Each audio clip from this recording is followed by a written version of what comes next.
बिस्मिल्लाहिर्रहमानिर्रहीम रब इश्रह ली सदरी व यस्सिर ली अमरी वहलुल उक़दतम मिन लिसानी यफ़क़हू क़ौली। अस्सलाम वालेकुम। टू द पॉइंट हम कोशिश करेंगे कि 30-40 मिनट में मैक्सिमम वो काम की बातें कर लें। तो जैसा कि मुझे अंदाज़ा हो रहा है कि आप लोग ज़्यादातर ऑफ़िस होल्डर्स हैं, ना कि फ़ील्ड के स्टाफ़ करने वाले लोग हैं, तो हम ऑफ़िस से मुतल्लिक़ चीज़ों से स्टार्ट करते हैं। तो चूँकि ये पढ़ने पढ़ाने का सेशन नहीं है, ये गुफ्तगू का सेशन है, तो मैंने सवाल जवाब करने हैं। आप इसका जवाब देंगे तो बात को सही समझ आएगी हमें। तो हम बेसिकली सेल्स के प्रोफेशन से चूँकि वाबस्ता हैं, तो सेल्स के बारे में बहुत से मिसकंसेप्शंस हैं हमारे यहाँ। हम सेल्स को कुछ और समझते हैं, होती कुछ और है। मिसाल के तौर पे आप लोगों ने अक्सर सेल्स की तारीफ़ सुनी होगी कि जो साइबेरिया में फ्रिज बेच दे, जो गंजे को कंघी बेच दे, वो एक अच्छा सेल्समैन है। ऐसे ही सुना होगा आपने। और अक्सर सेल्स के ट्रेनर भी यही बताते हैं कि सेल्समैन वो है जो अपनी चब्र ज़ुबानी से किसी के सर पे वो चीज़ें थोप दे जिसकी उसे ज़रूरत नहीं है। मगर सॉरी टू से ये सेल्स नहीं है, ये एक्सप्लॉयटेशन है। सेल्स नाम है फैसिलिटेशन का, सेल्स नाम है दूसरों की मदद करने का, सेल्स नाम है उनकी प्रॉब्लम को समझने का और उनकी प्रॉब्लम को हल करने का। अब आप गंजे को कंघी बेच दें, आप साइबेरिया में जाकर फ्रीज़र बेच दें, तो क्या दोबारा रिपीट सेल्स हो पाएगी? आज कल महीने बाद, 6 माह बाद, साल बाद उसे एहसास होगा कि धोखा हुआ है मेरे साथ, इस बंदे ने अपनी चालाकी से, चब्र ज़बानी से मुझे बेवकूफ़ बनाया है। और बेवकूफ़ बनना कोई भी पसंद नहीं करता। तो ना तो वो आपको रिपीट सेल्स देगा और ना ही किसी और को रेफरल आपको देगा वो कि भी ये बंदा बहुत अच्छा है, इसके पास जाओ। तो इसके लिए सबसे पहली बात समझने की ये है कि हमें खुद भी सेल्स की सही डेफिनेशन को समझना चाहिए और अपने स्टाफ को, अपने फील्ड फोर्स को बताना चाहिए कि सेल्स का मतलब चीज़ें बेचना नहीं है। सेल्स का मतलब सॉल्यूशन बेचना है। लोगों की एक प्रॉब्लम है, उस प्रॉब्लम को हल करने का नाम सेल्स है। मतलब मुझे प्रॉब्लम है कि मैंने अपनी आवाज़ को अच्छे तरीके तक पहुंचाना है, ये प्रॉब्लम है, तो ये जो माइक है इसका सोल्यूशन है। मैंने माइक नहीं खरीदा, मैंने अपनी प्रॉब्लम का सोल्यूशन खरीदा है। Is it clear? चले, पहली बात तो शुक्र है कि ये क्लियर हो गई कि हम पहले पॉइंट पे हमारा एक इत्तेफाक है कि सेल्स फैसिलिटेशन का नाम है, एक्सप्लॉयटेशन का नाम नहीं है। दूसरी बहुत इंपॉर्टेंट बात कि हमारे रियल स्टेट के ऑफिस की मिशन स्टेटमेंट क्या है और है भी कि नहीं। किसी से मांगने में इज्जत है कि किसी को देने में इज्जत है? आपकी क्या राय है? किसी को देने में इज्जत है, आपका कॉन्फिडेंस लेवल भी बहुत इसमें इंप्रूव करता है। आपकी मिशन स्टेटमेंट बताती है कि आप मांगने जा रहे हैं कि देने जा रहे हैं। मिसाल के तौर पर अगर आपकी फील्ड फोर्स या आपके ऑफिस की अगर मिशन स्टेटमेंट हो तो क्या होनी चाहिए? हम इतने प्लाट बेचेंगे, हम इतने घर बेचेंगे, हम इतने फार्म हाउस बेचेंगे, हमने 2 अपार्टमेंट बिल्डिंग्स बेचनी हैं, हमने 4 प्लाजे बेचने हैं। आमतौर पे यही मिशन स्टेटमेंट होती है ना। लेकिन क्या ये मिशन स्टेटमेंट क्लाइंट को बताने वाली है? अच्छा, आपके ऑफिस की है ना ये तो मिशन स्टेटमेंट, और जो ऑफिस का मालिक है उसके लिए तो ये इंपॉर्टेंट है कि भी मैं इतने प्लाजे बेच लूंगा, इतने प्लॉट बेच लूंगा तो मुझे फायदा होगा। क्या ये मिशन स्टेटमेंट आपके स्टाफ को इंस्पायर करती है? तो सबसे पहली बात तो ये कि मिशन स्टेटमेंट असल में वो फ्यूल है जो आपको, आपकी टीम को, आपके मिलने वालों को, हत्ता कि आपके बायर को भी मोटिवेट करता है, उसे आपके साथ काम करने पर, आपके साथ बिजनेस पार्टनरशिप या बिजनेस रिलेशन डेवलप करने में आपकी हेल्प करता है। तो मिशन स्टेटमेंट सबसे इंपॉर्टेंट है। तो आज पहला स्टेप तो ये करते हैं कि हम लोग चंद मिशन स्टेटमेंट्स को डिस्कस करते हैं कि क्या हैं और क्या होनी चाहिए। रात को वैसे मैंने चंद फिक्रे लिखे थे बैठ के, जब वो आपके साथ वापस आया तो मैं भी बताता हूँ मैंने क्या लिखे। लेकिन आप लोग भी बताइए कि मिशन स्टेटमेंट क्या होनी चाहिए आप लोगों के प्रॉपर्टी, रियल एस्टेट के बिजनेस के हवाले से। Must be that proper consultancy, proper use of your fund in which would give you some response. एक सेंटेंस बना देना ताकि हम उसे वो लगा सके स्लोगन के तौर पे अपने ऑफिस में। You take this proper consultancy. Proper consultancy, okay, very good. और जी, With excellence we should serve. With excellence we should serve, बिल्कुल ठीक है। चलें, मैंने 2-4 अपनी फील्ड फोर्स के अगर हों आपके, मैंने रात को कुछ फिक्रे लिखे, आप देखिएगा कि बात तो वही है जो आप चाहते हैं, मगर क्या ये एक डिफरेंट। मिसाल के तौर पे हमने इस साल 100 लोगों को ज़ाती घर ख़रीदने में मदद देनी है, ज़ाती घर ख़रीदने में मदद देनी है हमने। हम आने वाले साल में 500 अफराद को बेहतरीन सरमायाकारी के मौक़े फ़राहम करेंगे। आप इन्वेस्टमेंट भी तो करवाते हैं ना यहाँ पे, हम सरमायाकारी के मौक़े फ़राहम करेंगे। हम बेहतरीन लोगों को बेहतरीन तर्ज़ ज़िंदगी देने के लिए कोशां हैं। हमारा मकसद लोगों को अपनी ज़ाती छत फराहम करना है। हमारा मकसद सेल्स नहीं है, हमारा मकसद लोगों को ज़ाती छत फराहम करना है। सेल्स उसका एक पार्ट है। हम आपके ड्रीम होम के हसूल को आपके लिए आसान बनाते हैं। जो आपने कहा हमारा मकसद बेहतरीन खिदमात के ज़रिए आपकी तस्कीन है, ये जो आपने कहा उसे मैंने उर्दू में कर दिया। हमारा मिशन रियल एस्टेट बिजनेस में आपकी मुआवनत है।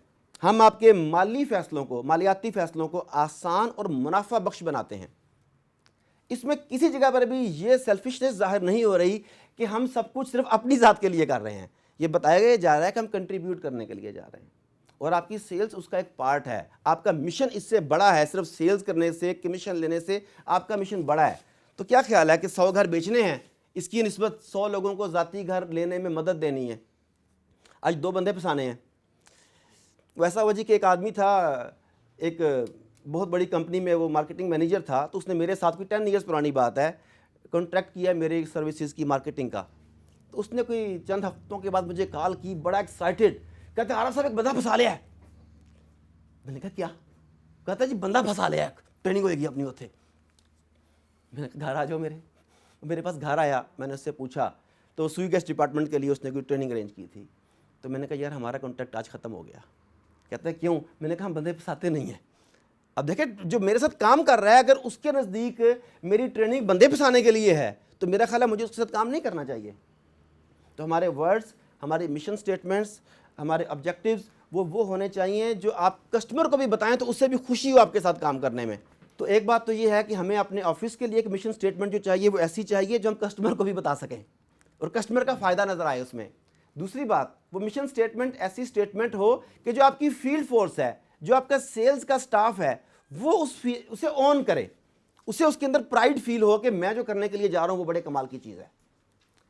तो अब मुझे बताइए कि इस चंद मिनट की मिशन स्टेटमेंट के बारे में गुफ्तगू के बाद आपका क्या ख्याल है? मिशन स्टेटमेंट कितनी अहम है और इसका पॉजिटिव होना कितना ज़रूरी है? What do you think? 100%। ये जब तक आपकी सेल्फ एनालिजेशन से आप बाहर आएंगे और पॉजिटिवनेस के साथ, तो हमारा तो स्लोगन है, relations convert transaction into relations. Exactly. तो इस चीज़ को आगे कैसे हम कन्वे करेंगे अपने स्टाफ के, उसके वो ईमान का हिस्सा कैसे बना दें कि हम इसलिए काम कर रहे हैं, तब ये बात आगे चलेगी। This is number 1। उसके बाद एक बड़ा अहम सवाल है आप सबसे, मैं खुद सीखना चाहता हूं, लोग प्रॉपर्टी क्यों खरीदते हैं? डिफरेंट मोटिव होते हैं। हाँ, एग्जैक्टली। ये बात क्लियर होनी चाहिए कि लोग प्रॉपर्टी क्यों खरीदते हैं। मेरी राय में लोग प्रॉपर्टी नहीं खरीदते, वो पीस ऑफ लैंड नहीं खरीदते। They buy security, they buy safety, they buy lifestyle, they buy status, they buy investment, they buy their children future. मतलब पीस ऑफ लैंड कोई नहीं खरीदता। अगर पीस ऑफ लैंड खरीदते होते तो फिर हम चीचू की मलियां जाके ले लेते, बहुत ज़्यादा जगह मिल जाएगी मुझे। लोग अपनी ज़रूरियात का हल चाहते हैं। मिसाल के तौर पे मैं एक ऐसा आदमी हूँ जिसने लिखने लिखाने के लिए पुरसकून जगह चाहिए, और आप मुझे कहें अनारकली में घर मिल रहा है बहुत ज़बरदस्त है, तो मेरी घर तो ज़रूरत नहीं है। मेरी घर पुरसकून घर, पीस ऑफ माइंड मेरी रिक्वायरमेंट है। मैं ऐसा शख्स हूँ जिसे अस्पताल नज़दीक चाहिए और आप मुझे दूर भेज रहे हैं। मैं ऐसा शख्स हूँ जिसकी ट्रैवलिंग बहुत ज़्यादा है, मुझे मेन रोड के पास घर चाहिए। आप मेरी प्रॉब्लम समझ रहे हैं कि क्या है? अच्छा, अब हम क्या करते हैं कि हम सबके सब प्रॉपर्टी, हम पीस ऑफ लैंड बेचने की कोशिश करते हैं। एक्चुअली हमें पीस ऑफ लैंड नहीं बेचनी, जैसा कि मैंने सेल्स की पहले तारीफ़ की थी, हमें सॉल्यूशंस बेचने हैं। उस आदमी की प्रॉब्लम क्या है, उस प्रॉब्लम को समझना है, उसकी नीड को समझना है, उसके बाद हमने सेल्स की तरफ जाना है, तो हमारे लिए सेल्स बहुत आसान हो जाएगी। तो उनके लिए उसके ऑब्जेक्टिव को समझना बहुत ज़रूरी है। मसलन आप में से कुछ लोग रेंट का भी करते होंगे, शायद कि नहीं, कुछ करते हैं, रेंट का भी करते हैं। अब इंटरव्यू क्यों ज़रूरी है? देखें, मुझे घर चाहिए, कितने का जी? 10 मरले का चाहिए। आपका रेंट कितना होना चाहिए जी? मैं कहता हूँ 70,000 मैं अफोर्ड कर सकता हूँ। अच्छा, आप उसका घर ढूंढने लग जाते हैं। बाज़ औक़ात आपके क्लाइंट को भी नहीं पता होता कि उसकी ज़रूरियात क्या हैं। ये बड़ी इंपॉर्टेंट चीज़ है, क्लाइंट को भी नहीं पता होता। अब मैं आपके पास आया हूँ कि मुझे एक रेंटेड हाउस चाहिए। आपने मुझसे पूछा कितने मरले का, मैंने कहा 10 मरले का। आपने कहा रेंट कितने अफोर्ड कर सकते हैं? मैं कहता हूँ जी 60-70 हज़ार रुपये मैं दे सकता हूँ इतने से घर का। अब आप घर ढूंढने लग जाते हैं। अच्छा, अब मैं तो शिफ्ट हो रहा हूँ लाहौर, चूँकि मुझे घर चाहिए, लेकिन अगर मेरा इंटरव्यू किया जाए, मुझे पूछा जाए सर आपके बच्चे किस क्लास में पढ़ते हैं, किन स्कूल्स में पढ़ते हैं, सर घर में कितने फैमिली मेम्बर्स हैं आपके, तो आप मुझे बहुत अच्छा घर ज़्यादा अच्छी प्राइस के ऊपर सेल कर सकते हैं या रेंट पर दे सकते हैं। मिसाल के तौर पर अगर मेरे घर की बात करें तो मेरी एक बच्ची जो है वो बच्ची जो है नर्सरी में पढ़ती है, बच्चा क्लास 2 में पढ़ता है, बच्ची 8th में पढ़ती है। इसका मतलब है मेरे 2 बच्चों ने कम से कम अभी 10 साल स्कूल जाना है और बच्ची ने 4 साल या 3 साल और जाना है। तो आप मुझे बताते हैं कि सर अगर हमारे पास एक घर है 70 की बजाय वो 80,000 रुपये रेंट है उसका, लेकिन उसके बिल्कुल साथ वो स्कूल्स हैं जो आप चाहते हैं, आपको ट्रैवलिंग का टाइम बचेगा, आपका फ्यूल बचेगा, वैगन का रिक्शे का किराया या गाड़ी का फ्यूल बचेगा, आप वहाँ से सेविंग कर सकेंगे, टाइम भी सेल कर सकेंगे।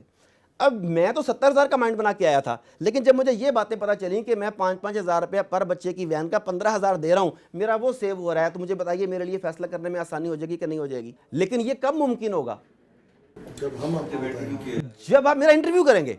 जब तक आप मेरा इंटरव्यू नहीं करेंगे, मेरा नीड एनालिसिस हम इसे कहते हैं, जब तक मेरा नीड एनालिसिस नहीं होगा उस वक्त तक किसी भी सूरत आप मुझे अच्छी चीज़ सेल नहीं कर सकेंगे। आप प्रॉपर्टी सेल करेंगे, मैं मुतमईन नहीं होऊंगा या मैं कहीं और जगह पे चला जाऊंगा। तो क्लाइंट का इंटरव्यू लेना बहुत ज़रूरी है। अब सवाल यह है कि इंटरव्यू के लिए क्या आप लोगों ने एक अच्छा क्वेश्चनर बनाया हुआ है कि नहीं बनाया हुआ? आप इतने सारे लोग मौजूद हैं, अगर आप लोग एक अच्छा क्वेश्चनर बना लें जिसमें उस आदमी से रस्मी दोस्ताना गुफ्तगू के दौरान बेसिक इन्फॉर्मेशन ली जा सके। Yeah, we do have that question.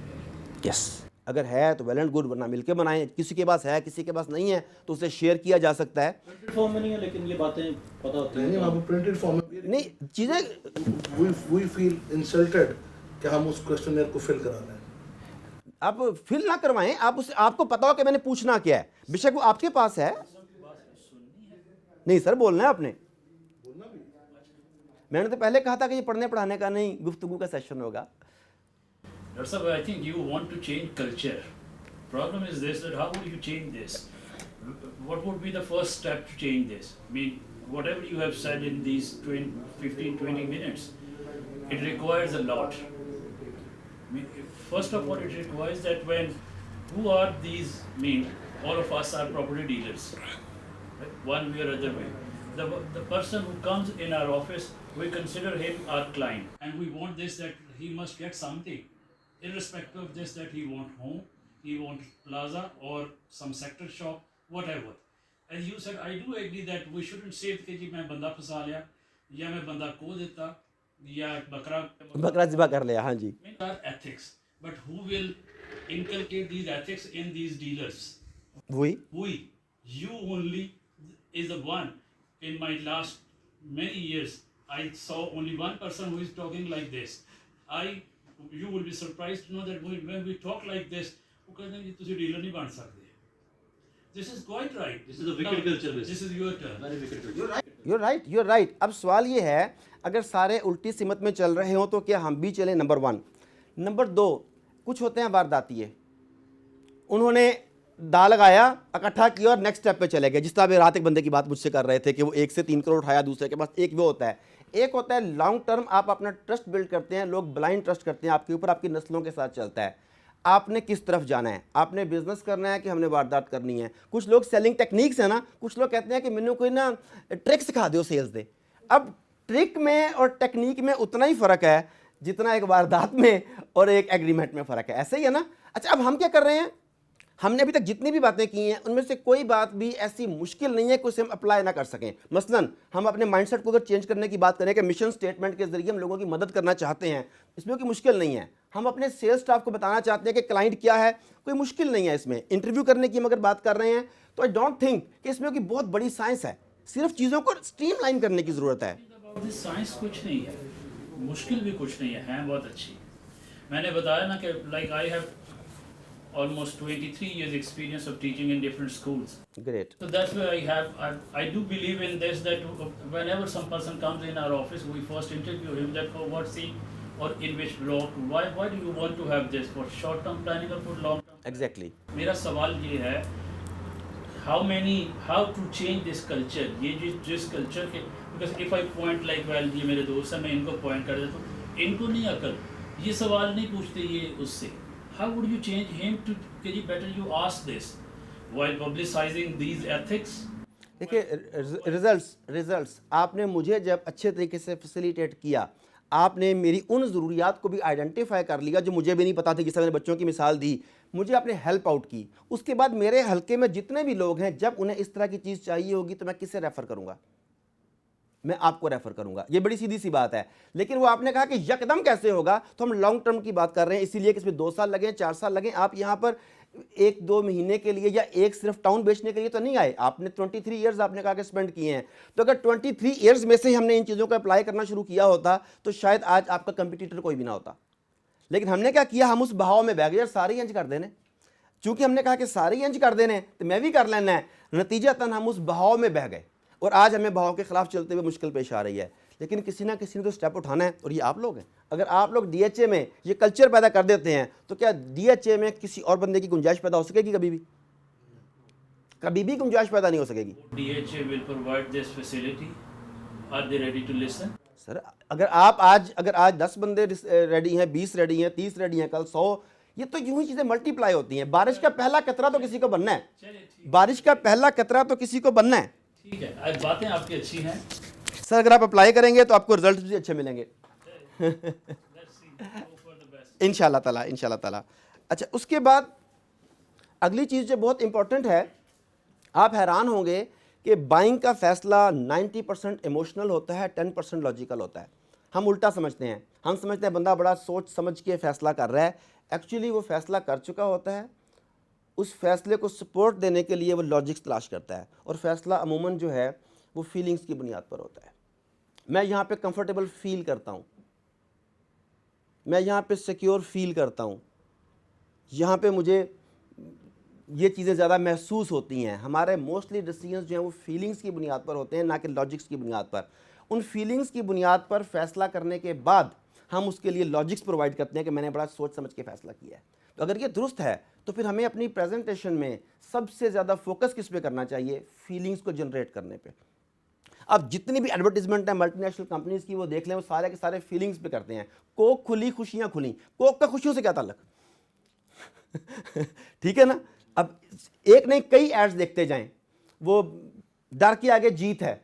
अब ड्यू पीने से कभी कोई बंदा बहादुर हुआ है? मगर एडवर्टीजमेंट क्या कहती हैं?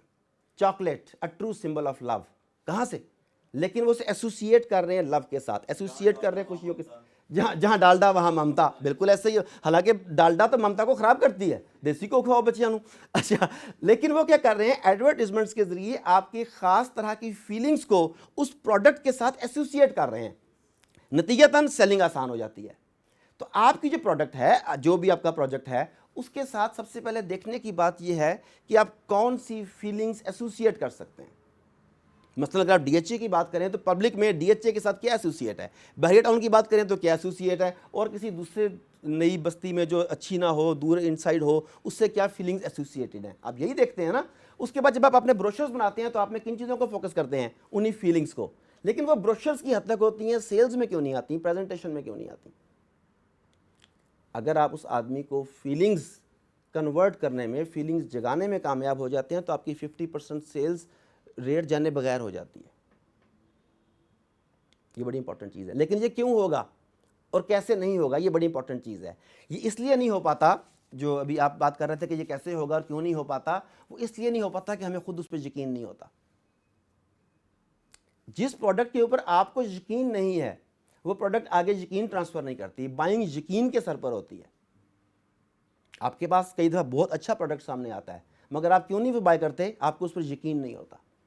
और यकीन ऐसे ही ट्रांसफ़र होता है जैसे कोई और चीज़ें ट्रांसफ़र होती हैं। जैसे आप फिजिकल कोई चीज़, ये मोबाइल में आपको देना चाहता हूँ, आप ले लेते हैं, इसी तरह से यकीन भी ट्रांसफ़र होता है जो नज़र नहीं आता। और वो कैसे ट्रांसफ़र होता है? उसके लिए सबसे इंपॉर्टेंट चीज़ आपकी बदन बोली है, आपकी बॉडी लैंग्वेज है। बॉडी लैंग्वेज क्या करती है, कितना असर डालती है, ये इसके ऊपर मैं अपनी बात ख़त्म करूँगा ताकि आप इन चीज़ों को आगे से अप्लाई करने में आसानी हो जाए। मैं एक एक्सरसाइज करवाता हूँ, अक्सर सेशंस में आज भी करवाता हूँ। मैं चाहूँगा कि आप सब लोग regardless of your age and designation, आप सब मेरे साथ उसे करें।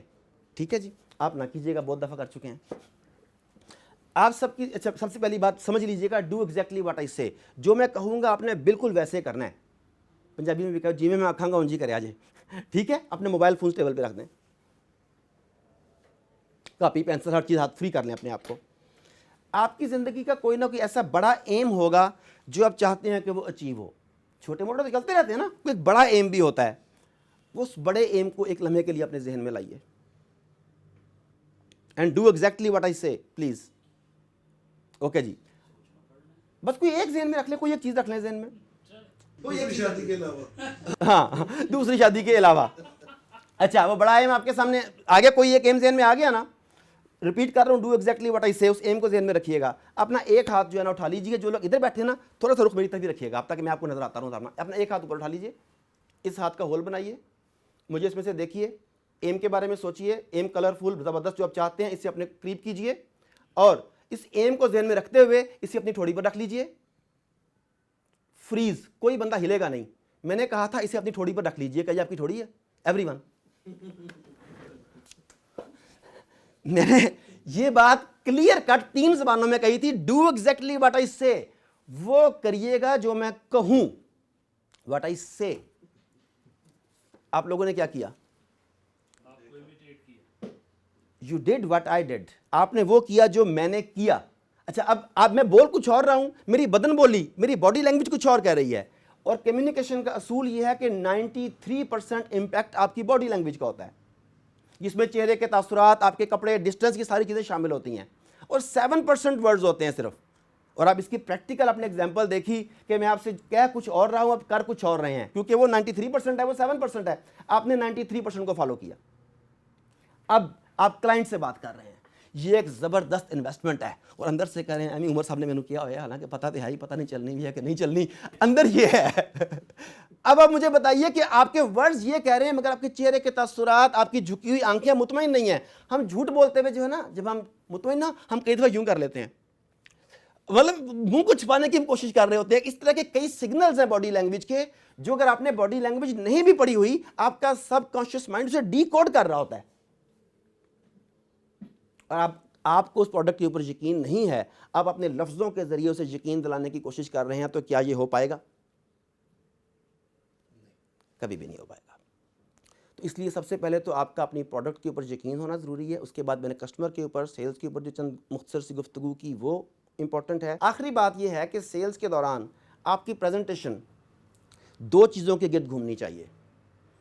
इंसान अपनी ज़िंदगी में जो भी फैसले करता है वो 2 बुनियादी फीलिंग्स की बुनियाद पर करता है, पेन एंड प्लेजर। मुझे मिलेगा क्या या मैंने नुकसान क्या हो जाएगा। अल्लाह ताला भी कुरान मजीद में इसी चीज़ को यूज़ करता है। वो कहता है, सूरह वो ले लें, पहली सूरत ही ले लें, उन जैसे जिन पर इनाम नाज़िल किया, अनअमता अलैहिम गैरिल मग़ज़ूबी अलैहिम। 2 ही चीज़ें हैं, जिन पर इनाम नाज़िल किया गया या उनकी तरफ, या उनसे बचाओ जिन पर गज़ब नाज़िल किया गया। ये 2 ही चीज़ें हैं। तो आपकी प्रेजेंटेशन भी इसी ह्यूमन साइकोलॉजी के गिर्द घूमनी चाहिए। जिन लोगों ने मैनेजमेंट पढ़ी है उन्होंने स्टिक एंड कैरेट थ्योरी पढ़ी होगी, उसमें कहीं डंडा दिखाना पड़ता है, कहीं गाजर देनी पड़ती है बंदे को, कहीं ये इनाम मिलेगा आपको। तो प्रेजेंटेशन जो है वो इन 2 नकात के गिर्द घूमनी चाहिए कि इस डील को मैच्योर करने की सूरत में क्या फ़ायदे हैं, ये तो आप बताते हैं। दूसरी चीज़ मिस हो जाती है कि इस वक्त इस डील को मिस करने की सूरत में नुकसानात क्या हैं जो आपको दोबारा से अजाला नहीं जिनका होगा। ये 2 चीज़ें हैं बेसिकली। हम आम तौर पे, आप तो माशाल्लाह बहुत देर से कर रहे हैं, शायद दोनों करते हो, मगर मैं जिन लोगों के इंटरव्यूज़ करता हूँ प्रॉपर्टी से मुतल्लिका, वो अमूमन फ़ायदों की बात कर रहे होते हैं। लेकिन ये दोनों चीज़ें हैं। उसकी सेंस ऑफ लॉस जो है उसे भी आपने उजागर करना है, बताना है कि ये सही टाइम है, अगर तुमने इस वक्त ये मिस कर दिया तो ये अपॉर्चुनिटी दोबारा नहीं आने वाली, और इस वक्त तुमने फैसला किया तो ये चीज़ें तुम्हें मिल सकती हैं।